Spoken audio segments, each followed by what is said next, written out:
Kila mtu alijitolea game ya juzi na akapeana 100% yake yote nyangeza kupatiana. So the most important thing is for us to know that competition kama hizi, if we continue working hard and being smart also, we can move forward as a team. Despite the result, despite for us not getting the maximum 3 points, I believe is a good start na inatuonyesha the direction. We also know that where we went, we didn't do the right things, so it's all about correcting. That is football. We have to accept. When you accept, you learn more and you reorganize yourself well. Then when you come back stronger. So the mood is really good. We are focused on the next game. For the young lads, when you walipata debut akina Kinyanju with the goal, Kelly with the debut yesterday, is a stepping stone. So they should not get comfortable. They should be humble. They should continue working hard. So for me, that is the most important thing. This is not the end. It's just that they are starting their career in national team level. So they should keep on working hard so that they can get more and more time to represent the country.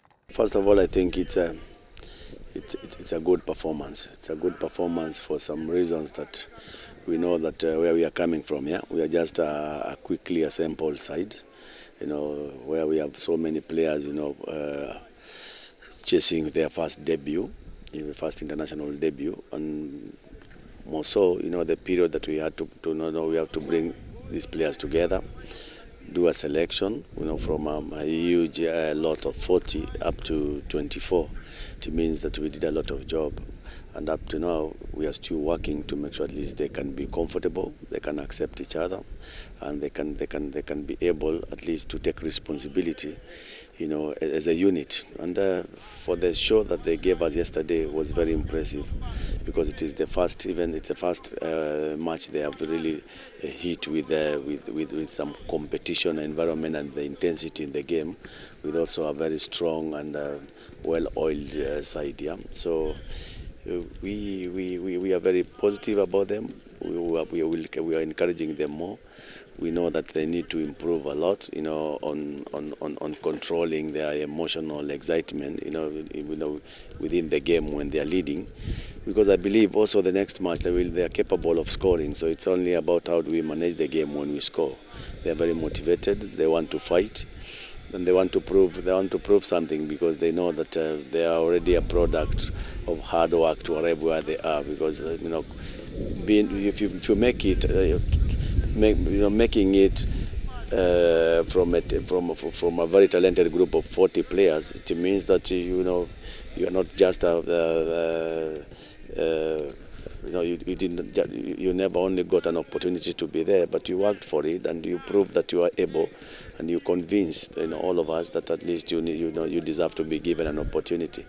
And I think they're also continuing to prove that they deserve to be there. And we have to give them the lot of support to make sure that they achieve, what they desire to.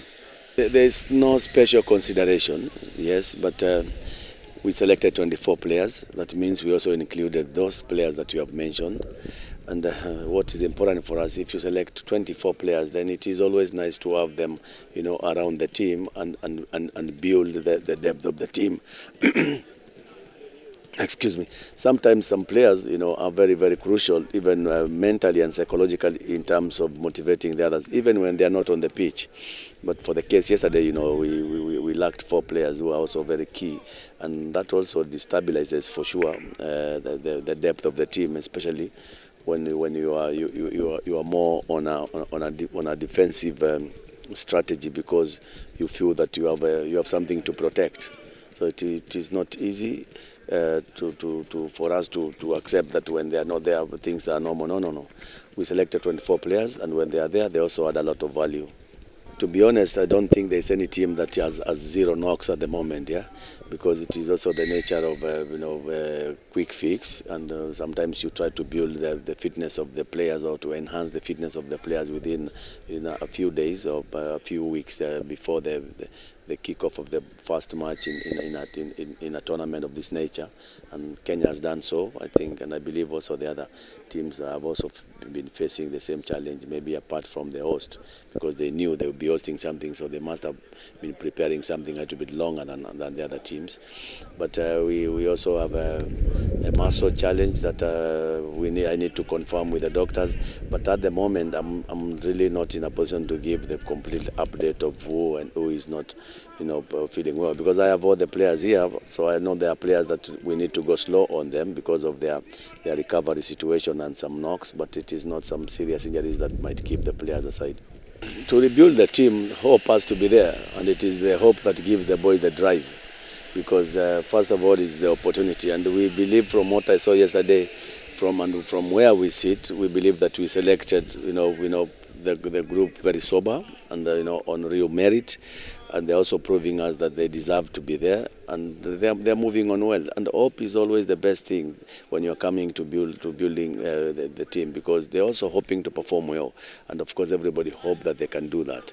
So we are pretty aware that the expectation is always there. We are in the process of building, and if you look at what is ahead of us, we even need to be much more hopeful in preparing the players, and also the players also need also to be more hopeful that they can also deliver in this.